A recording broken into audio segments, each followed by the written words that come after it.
Go.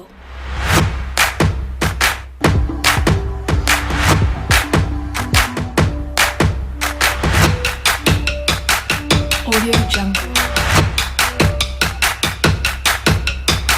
Bismillahirrahmanirrahim. Assalamualaikum warahmatullahi wabarakatuh. Yang terhormat Bapak Dosen Andi Samsir SPD MSI selaku dosen pembimbing dari mata kuliah Sejarah Pemikiran Ekonomi, dan terima kasih kepada semua pihak dan teman-teman yang sudah mensupport video ini. Sebelum lanjut ke penjelasan, saya ingin memperkenalkan teman kelompok saya. Kami dari kelompok 8 berjumlah 5 orang. Yang pertama ada Hairudin sebagai pemateri pertama dengan NIM 18961411021. Yang kedua ada Nurhalisa sebagai pemateri kedua dengan NIM 18961411010. Yang ketiga ada S. Fitriandayani sebagai pemateri ketiga dengan NIM 189614011. Yang keempat ada Ajis dan Syarifuddin sebagai pemateri keempat dengan NIM 18961411019. Yang kelima ada Latifatul Isyarah sebagai pemateri terakhir dengan NIM 18961411027. Adapun sub pembahasan yang akan kami bahas nantinya, yang pertama ada sejarah dari John Maynard Keynes, yang kedua ada pemikiran dari John Maynard Keynes, yang ketiga ada karya-karya dari John Maynard Keynes, yang keempat ada kritikan Keynes terhadap teori klasik, dan yang terakhir ada peran pemerintah dalam perekonomian. Ya, untuk mempersingkat waktu, silakan simak video berikut. Bismillahirrahmanirrahim. Assalamualaikum warahmatullahi wabarakatuh. Perkenalkan, nama saya Hairudin, akan menjelaskan materi tentang sejarah pemikiran mazhab John Maynard Keynes. Langsung saja saya akan menjelaskannya. John Maynard Keynes adalah tokoh ekonomi dan keuangan yang berasal dari Inggris. Ia lahir di Cambridge, Inggris pada tanggal 5 Juni 1883. Ia dibesarkan pada zaman Ratu Victoria. Ia juga dikenal sebagai siswa yang cerdas. Nama John Maynard Keynes adalah nama Inggris kuno. Ia adalah seorang tradisionalis. John Maynard Keynes juga dikenal sebagai tokoh yang melahirkan mazhab Keynes. John Maynard Keynes adalah seorang bendaharawan di King's College dan seorang anggota di Royal Commission sebagai Treasury. Pada bulan Januari 1919, ia adalah utusan utama dari Inggris ke Konferensi Perdamaian Paris. Di Konferensi Perdamaian Paris itu, pada bulan Juni 1919, Keynes pun mengundurkan diri.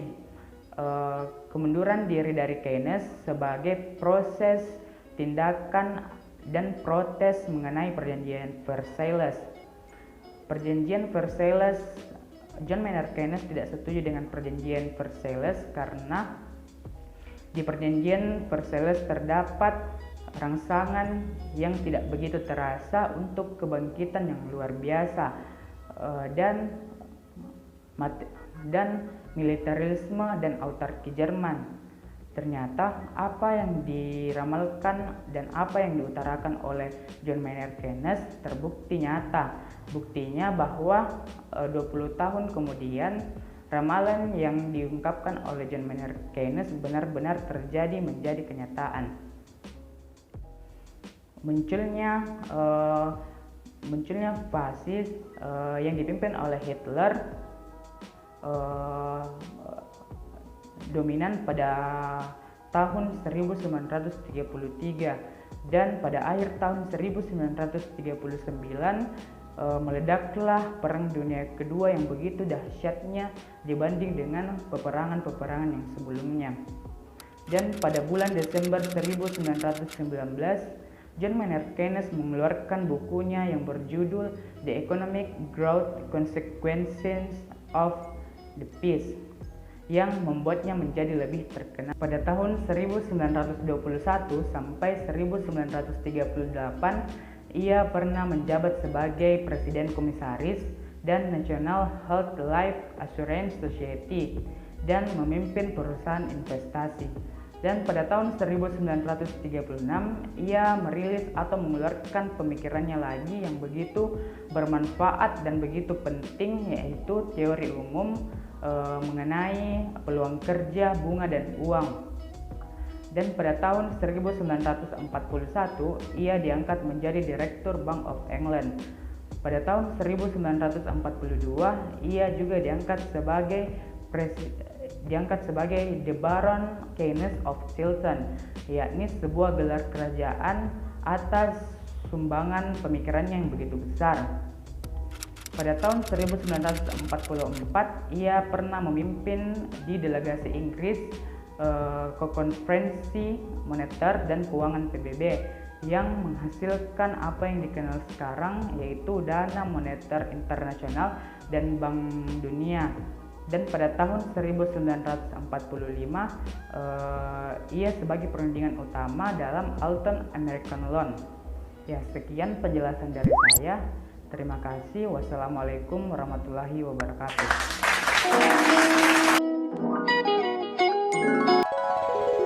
Assalamualaikum warahmatullahi wabarakatuh. Saya akan menjelaskan tentang pemikiran John Maynard Keynes. John Maynard Keynes atau yang lebih dikenal dengan Keynes adalah seorang penganut teori ekonomi merkantilis, di mana kebanyakan teori yang dikeluarkannya difokuskan pada upaya pemerintah negara bersangkutan untuk menjaga kestabilan ekonominya. Beliau merupakan seorang pegawai di Badan Keuangan Inggris yang mencetuskan beberapa pemikiran mengenai sistem perekonomian modern yang hingga sekarang karyanya digunakan sebagai pedoman ekonomi dunia internasional. Idenya berawal pada akhir Perang Dunia Pertama yang diawali dengan ketidaksetujuan Keynes terhadap hukuman yang dijatuhkan oleh Liga Bangsa-Bangsa terhadap Jerman atas segala kerugian perang yang berujung pada pelunasan seluruh kerugian dan hutang negara Jerman terhadap negara-negara pemenang Perang Dunia Pertama, termasuk Inggris. Kemudian Keynes beranggapan bahwa hukuman tersebut akan sulit ditepati dan dipenuhi oleh Jerman, dan justru hal tersebut membuat perekonomian negara lain runtuh dan Jerman sendiri juga akan sengsara memenuhi hukuman tersebut. Hal ini kemudian terbukti dengan jatuhnya perekonomian Eropa dan terjadinya Perang Dunia Kedua.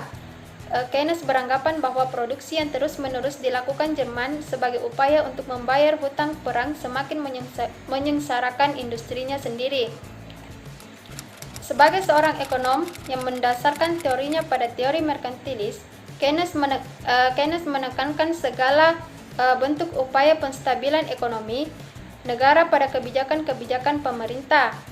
Keynes menyebutkan bahwa pemerintah dalam rangka untuk menghindari dan menangani krisis yang dapat sewaktu-waktu menyerang, perlu melakukan suatu bentuk investasi dalam bentuk fasilitas publik.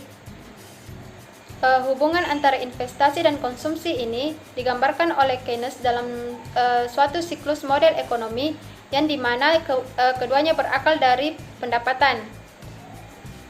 Di lain pihak, Keynes juga mencoba menjelaskan mengenai alur investasi perintah yang kemudian bergerak menuju arah tabungan atau saving. Saving dapat disebut sebagai investasi ketika hal tersebut dikaitkan dengan bunga, sehingga jika tabungan mencukupi untuk melakukan investasi, maka bunga akan cenderung turun dan dapat menghasilkan suatu bentuk investasi baru yang menguntungkan. Namun, jika tabungan tidak dapat memenuhi syarat investasi, maka bunga akan naik dan cenderung menarik minat masyarakat untuk menyimpan uangnya.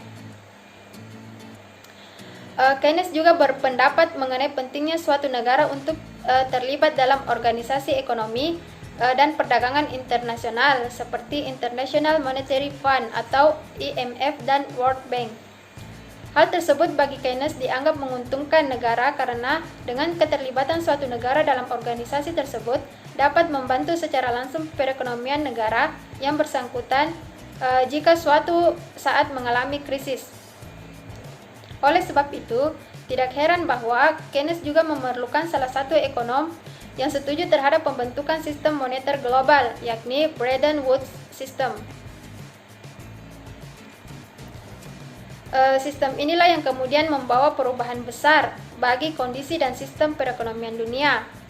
Selain itu, Keynes juga menyarankan akan adanya kebijakan pendapatan atau income policy. Hal tersebut kemudian dihubungkan pada upaya negara untuk mencapai kondisi full employment. Hal tersebut juga disebutkan oleh Keynes dapat dilakukan melalui perubahan status perusahaan swasta menjadi suatu perusahaan atas nama negara. Di sini dapat terlihat bahwa Keynes mendukung penuh otoritas negara dan pemerintah dalam mengatur ekonomi di negaranya. Perubahan status ini dimaksudkan agar negara dapat lebih leluasa dalam mengatur kebijakan yang dikeluarkan perusahaan sehingga dapat menguntungkan rakyat secara keseluruhan. Melalui hal inilah, negara dapat menciptakan full employment. Sekian dari saya. Wabillahi taufiq wal hidayah. Wassalamualaikum warahmatullahi wabarakatuh.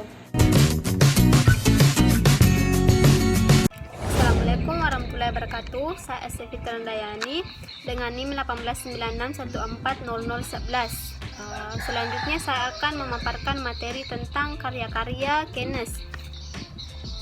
Sebagai pakar ekonomi, dia itu telah menulis banyak buku. Di antaranya, yang pertama itu pada tahun 1913, dia itu telah menulis buku yang berjudul tentang Indian Currency and Finance. Nah, buku tersebut dia memperlihatkan ketertarikannya pada masalah moneter. Nah, selanjutnya itu pada tahun 1919 itu dia menulis lagi buku yang berjudul The Economic Consequences of the Peace, dan pada tahun 1922 itu dia juga menulis buku yang berjudul A Revision of the Treaty. Selanjutnya itu yang kedua, pada tahun 1919 dia itu menulis buku yang berjudul The Economic Consequences of the Peace. Nah, Keynes itu mengkritik cara yang digunakan pihak pemenang Perang Dunia Pertama, diantaranya itu Amerika, Inggris, dan Prancis, untuk menekan negara yang kalah, diantaranya Jerman, dengan mensyaratkan pembayaran hutang Perang Dunia Pertama. Sangat berat. Nah, Keynes itu meramalkan bahwa tindakan tersebut itu akan menciptakan kemarahan dan dendam dari negara yang kalah, yaitu Jerman.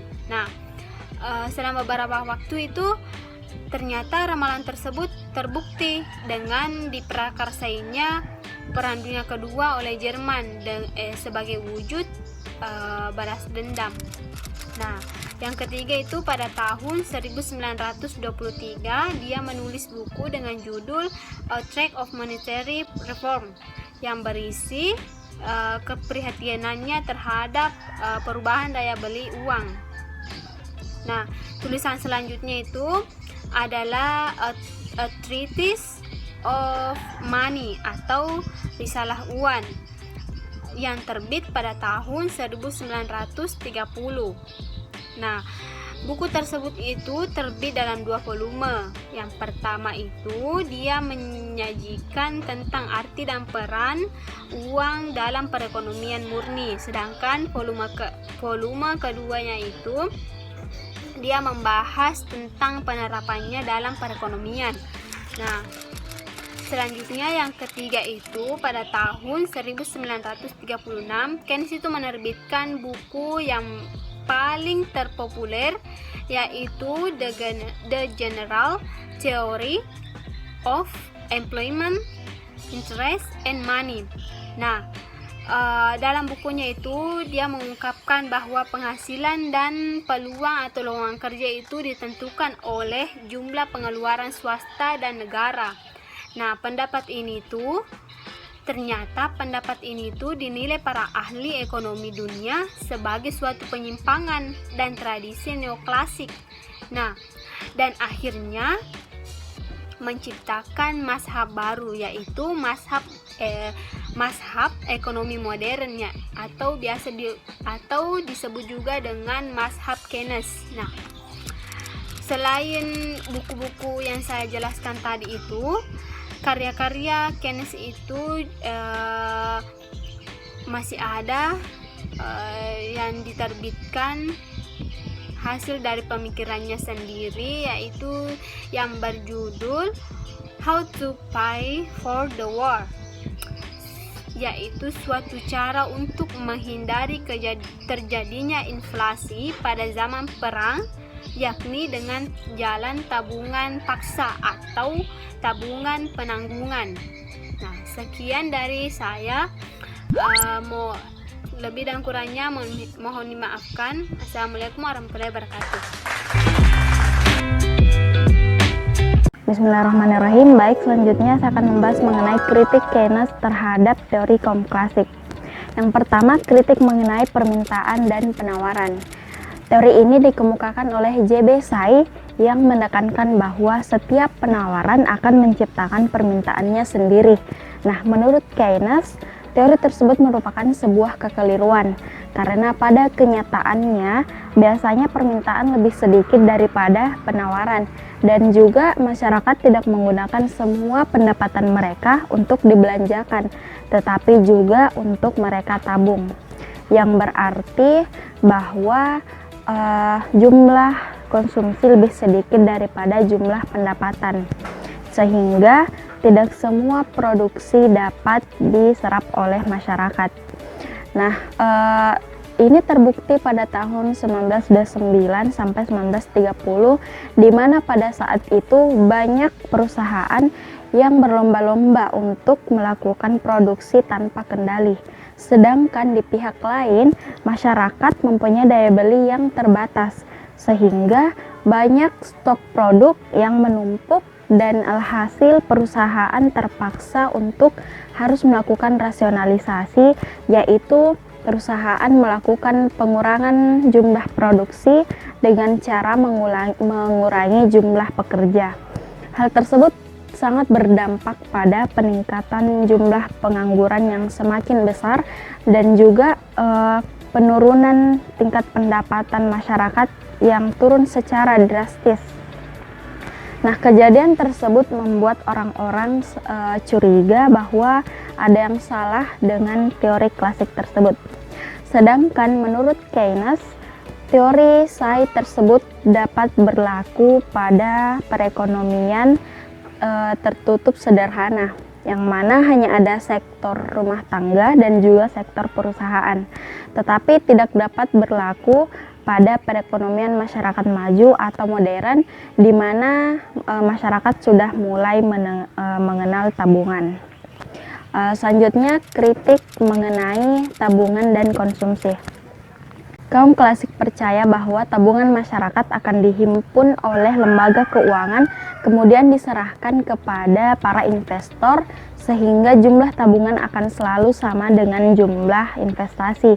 Dengan demikian, investasi akan menimbulkan keseimbangan, akan terwujud kembali. Akan tetapi, Keynes menolak pendapat tersebut karena lagi-lagi tidak sesuai dengan kenyataan. Pada kenyataannya, tiap orang memiliki jumlah tabungan yang berbeda-beda dan tidak semuanya akan digunakan untuk investasi. Dan juga motif orang yang berinvestasi berbeda dengan motif orang yang menabung. Pengusaha berinvestasi dengan motif agar dapat memperoleh keuntungan, sedangkan rumah tangga menabung dengan motif beragam, salah satunya untuk berjaga-jaga, misal untuk menghadapi kecelakaan yang bisa saja terjadi di masa yang akan datang. Nah, dengan perbedaan motif tersebut, maka dapat disimpulkan bahwa jumlah investasi tidak akan sama dengan jumlah tabungan. Kalaupun jumlahnya sama, itu hanyalah kebetulan dan bukan sebuah keharusan. Selanjutnya, kritik bahwa full employment akan selalu tercapai. Keynes mengkritik pandangan kaum klasik yang mengatakan bahwa full employment akan selalu tercapai karena dalam kenyataan pada pasar tenaga kerja tidak selamanya akan tercapai full employment. Setiap tenaga kerja memiliki serikat kerja yang akan memperjuangkan kepentingan para buruh dari penurunan tingkat upah, yang berarti bahwa tidak semua buruh akan bekerja dengan tingkat upah yang ditawarkan oleh perusahaan. Bila tingkat upah diturunkan, maka pendapatan masyarakat juga akan menurun. Hal tersebut akan menekan daya beli dan konsumsi masyarakat, sehingga akan mendorong turunnya harga-harga. Nah, apabila harga-harga turun, maka tingkat produktivitas tenaga kerja juga akan menurun, sehingga perusahaan akan melakukan rasionalisasi untuk menekan biaya produksi dengan cara memberhentikan sebagian karyawannya, yang berarti bahwa pengangguran akan semakin besar, yang artinya full employment tidak tercapai. Sekian. Selanjutnya saya akan menjelaskan materi tentang peran pemerintah dalam perekonomian. Dari hasil pengamatan tentang depresi ekonomi, maka Keynes merekomendasikan agar perekonomian tidak seluruhnya begitu saja diberikan kepada mekanisme pasar. Hingga batas tertentu, peran pemerintah sebenarnya dibutuhkan. Misalnya, ketika terjadi pengangguran, maka pemerintah bisa memperbesar pengeluarannya untuk proyek-proyek padat karya, sehingga sebagian pengangguran bisa mendapatkan pekerjaan dan akhirnya akan meningkatkan pendapatan masyarakat. Selain itu, jika harga-harga naik secara cepat, maka pemerintah dapat mengurangi jumlah uang yang beredar dengan mengenakan pajak yang tinggi, sehingga inflasi yang tinggi tidak terjadi. Dari beberapa kebijakan yang diambil, Keynes lebih mengandalkan kebijakan fiskal, karena pemerintah dapat mempengaruhi jalannya perekonomian dengan memberikan suntikan dana berupa pengeluaran pemerintah kepada proyek-proyek yang dapat menyerap tenaga kerja, terutama dalam keadaan di mana sumber-sumber daya belum dapat diserap secara penuh. Kebijakan ini sangat menguntungkan untuk meningkatkan output dan memberantas pengangguran. Keynes menganggap bahwa campur tangan pemerintah merupakan sebuah keharusan, terutama ketika perekonomian berjalan ke arah yang tidak diinginkan. Dengan kata lain, bahwa pemerintah merupakan pengendali perekonomian agar perekonomian tersebut bisa berjalan ke arah yang diharapkan. Kemudian timbul pertanyaan, apakah Keynes tidak percaya kepada mekanisme pasar bebas sesuai doktrin laissez-faire, laissez-passer klasik? Keynes sebenarnya percaya terhadap semua yang dikemukakan oleh kaum klasik. Akan tetapi, menurut Keynes, jalan menuju keseimbangan dan full employment tersebut sangatlah panjang. Jika mekanisme pasar yang ditunggu untuk membawa perekonomian kepada titik keseimbangan, maka akan membutuhkan waktu yang sangat panjang. Keynes pernah menulis, "In the long run, we're all dead." Jadi satu-satunya cara untuk membawa perekonomian berjalan di arah yang diinginkan ketika perekonomian berjalan di arah yang tidak diharapkan adalah intervensi atau campur tangan pemerintah. Ya, itulah hasil presentasi dari kelompok 8. Terima kasih kepada semua pihak yang sudah mensupport video ini. Semoga video ini bisa bermanfaat untuk kita semua dan berkah untuk kita semua. Dan mohon maaf jika ada salah-salah kata dari kami pada saat kami menjelaskan. Saya akhiri dengan ucapan wabillahi taufiq wa hidayah. Wassalamualaikum warahmatullahi wabarakatuh.